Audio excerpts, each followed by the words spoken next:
Assalamualaikum. Halo, ayah dan bunda yang berbahagia. Rencanakanlah metode kontrasepsi yang akan digunakan segera setelah melahirkan. KB pasca persalinan merupakan penggunaan metode kontrasepsi pada masa nifas, yaitu hingga 42 hari setelah melahirkan. KB pasca persalinan bertujuan untuk menghindari 4 terlalu, yaitu terlalu sering melahirkan, terlalu dekat jarak antar kehamilan, usia terlalu muda saat hamil, usia terlalu tua saat hamil. KB pasca persalinan bermanfaat untuk mencegah kehamilan yang tidak direncanakan, menjaga jarak kehamilan, merencanakan jumlah anak, dan menurunkan angka kematian ibu. Metode KB pasca persalinan dibagi dalam 2 jenis. Terdapat jenis non-hormonal dan jenis hormonal. Jenis non-hormonal. 1. Metode amenorrhea laktasi atau disingkat MAL. MAL merupakan kontrasepsi yang mengandalkan pemberian ASI secara eksklusif. Syarat untuk menggunakan yakni dengan menyusui secara penuh, lebih efektif bila pemberian lebih dari 8 kali sehari. Keuntungan penggunaan metode KB ini yakni tanpa biaya, tidak perlu obat atau alat, tidak perlu pengawasan medis, tidak mengganggu senggama, dan segera efektif. Keterbatasan penggunaan metode KB ini yakni perlu persiapan sejak perawatan kehamilan agar dapat segera menyusui dalam 30 menit pasca persalinan. Efektivitas tinggi sampai kembalinya haid atau sampai dengan 6 bulan dan mungkin sulit dilaksanakan karena kondisi sosial. Tidak ada efek samping pada metode ini. 2. Kondom. Kondom merupakan selubung atau sarung karet sebagai alat untuk mencegah kehamilan pada saat bersenggama. Keuntungan penggunaan metode KB ini yakni tidak mengganggu produksi ASI, tidak mengganggu kesehatan klien, murah dan dapat dibeli secara umum, tidak perlu resep dokter atau pemeriksaan kesehatan khusus, dan tidak mempunyai pengaruh sistemik. Keterbatasan penggunaan metode KB ini yakni efektivitas tidak terlalu tinggi, cara penggunaan sangat mempengaruhi keberhasilan kontrasepsi, dapat menyebabkan kesulitan untuk mempertahankan ereksi, harus selalu tersedia setiap kali berhubungan seksual, dan pembuangan kondom bekas dapat menimbulkan masalah dalam hal limbah. Tidak ada efek samping pada metode ini. 3. Alat kontrasepsi dalam rahim atau IUD.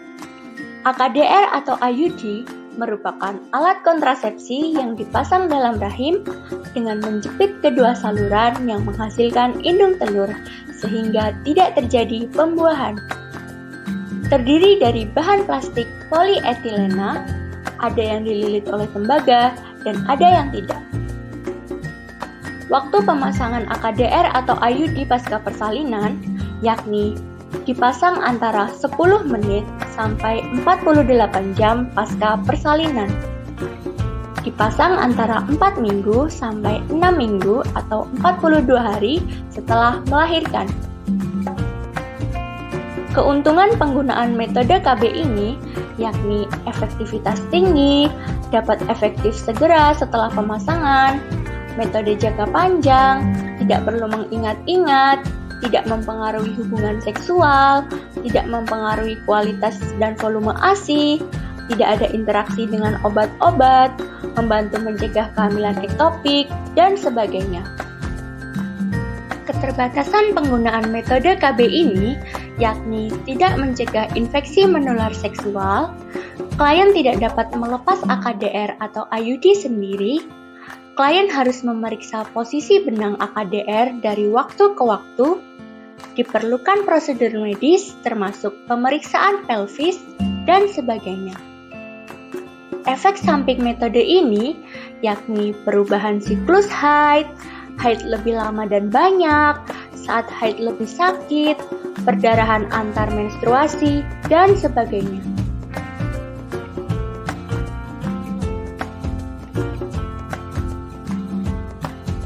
Empat, kontrasepsi mantap. Yang pertama ada tubektomi atau metode operasi wanita. Metode kontrasepsi mantap yang bersifat sukarela bagi seorang wanita bila tidak ingin hamil lagi dengan cara mengoklusi atau mengikat dan memotong cincin tuba falopi sehingga sperma tidak dapat bertemu dengan ovum. Jenis metode ini yakni mini laparotomi dan laparoskopi. Waktu penggunaan idealnya dilakukan dalam 48 jam pasca persalinan, dapat dilakukan segera setelah persalinan atau setelah operasi seksio caesarea. Jika tidak, dapat dikerjakan dalam 1 minggu setelah persalinan, ditunda 4-6 minggu. Keuntungan penggunaan metode ini yakni efektivitas tinggi, tidak bergantung pada faktor senggama, baik bagi klien apabila kehamilan akan menjadi resiko kesehatan yang serius, tidak ada perubahan dalam fungsi seksual, tidak mempengaruhi proses menyusui, dan sebagainya. Keterbatasan penggunaan metode ini yakni perlu pertimbangan sifat permanen kontrasepsi ini, tidak mempengaruhi proses menyusui, dilakukan oleh dokter yang terlatih, dan sebagainya. Efek samping penggunaan metode ini yakni risiko komplikasi kecil dan rasa sakit atau ketidaknyamanan dalam jangka pendek setelah tindakan.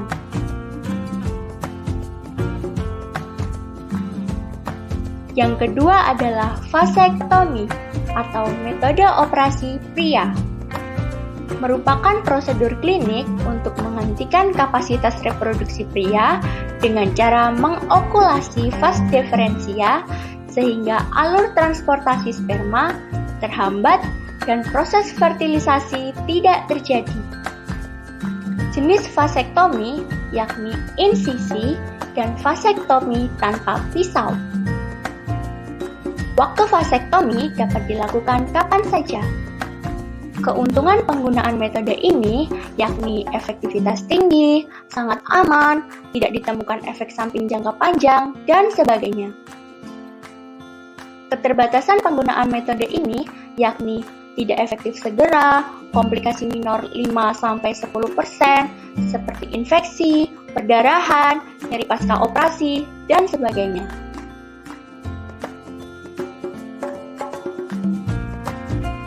Jenis hormonal.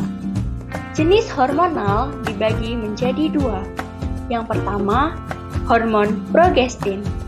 Hormon progestin merupakan metode kontrasepsi dengan menggunakan progestin, yaitu bahan tiruan dari progesteron. Kemudian selanjutnya, yang kedua, hormon kombinasi. Hormon kombinasi merupakan metode kontrasepsi dengan menggunakan kombinasi hormon mengandung hormon estrogen dan progesteron.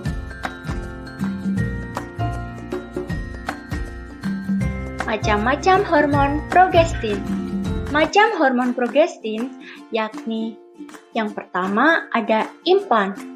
Implan merupakan batang atau kapsul lunak kecil yang diletakkan tepat di bawah kulit lengan atas dan dapat memberikan perlindungan jangka panjang terhadap kehamilan, efektif untuk 3 hingga 7 tahun. Implan aman digunakan selama masa laktasi, dapat dipasang minimal 4 minggu pasca persalinan. Kemudian ada injeksi atau suntikan. Merupakan suntikan per 3 bulan dan aman untuk ibu menyusui setelah 6 minggu pasca persalinan. Kemudian ada mini pill.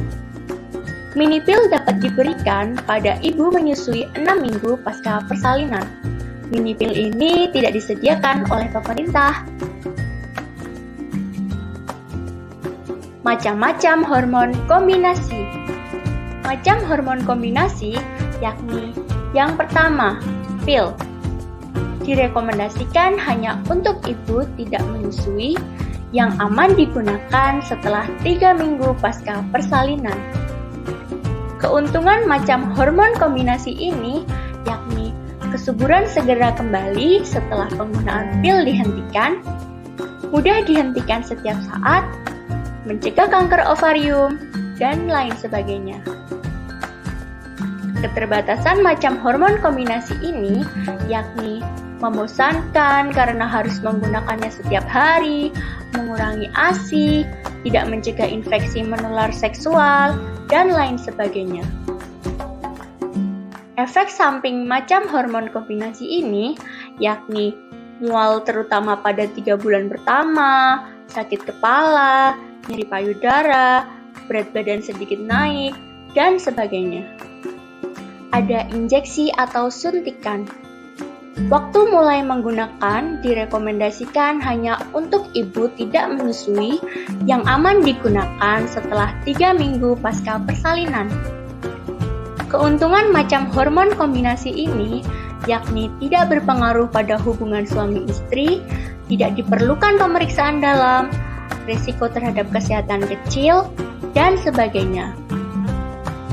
Kerugian macam hormon kombinasi ini yakni pola haid tidak teratur, mual, sakit kepala, nyeri payudara ringan, penambahan berat badan, dan sebagainya. Efek samping macam hormon kombinasi ini yakni pola haid tidak teratur, dapat terjadi efek samping serius berupa serangan jantung, stroke, dan lain sebagainya.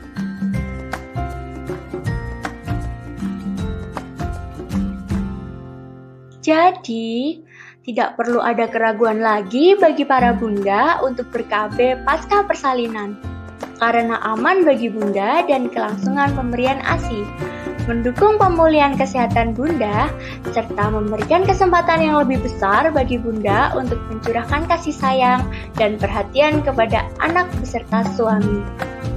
Segerakanlah sesuatu yang baik. Begitu bunyi sebuah pepatah. Sama halnya dengan KB pasca persalinan, segerakanlah mendapat pelayanan KB setelah persalinan agar banyak manfaat yang didapat bagi bunda, anak, dan keluarga. Ayo, sukseskan program KB untuk masa depan yang lebih baik.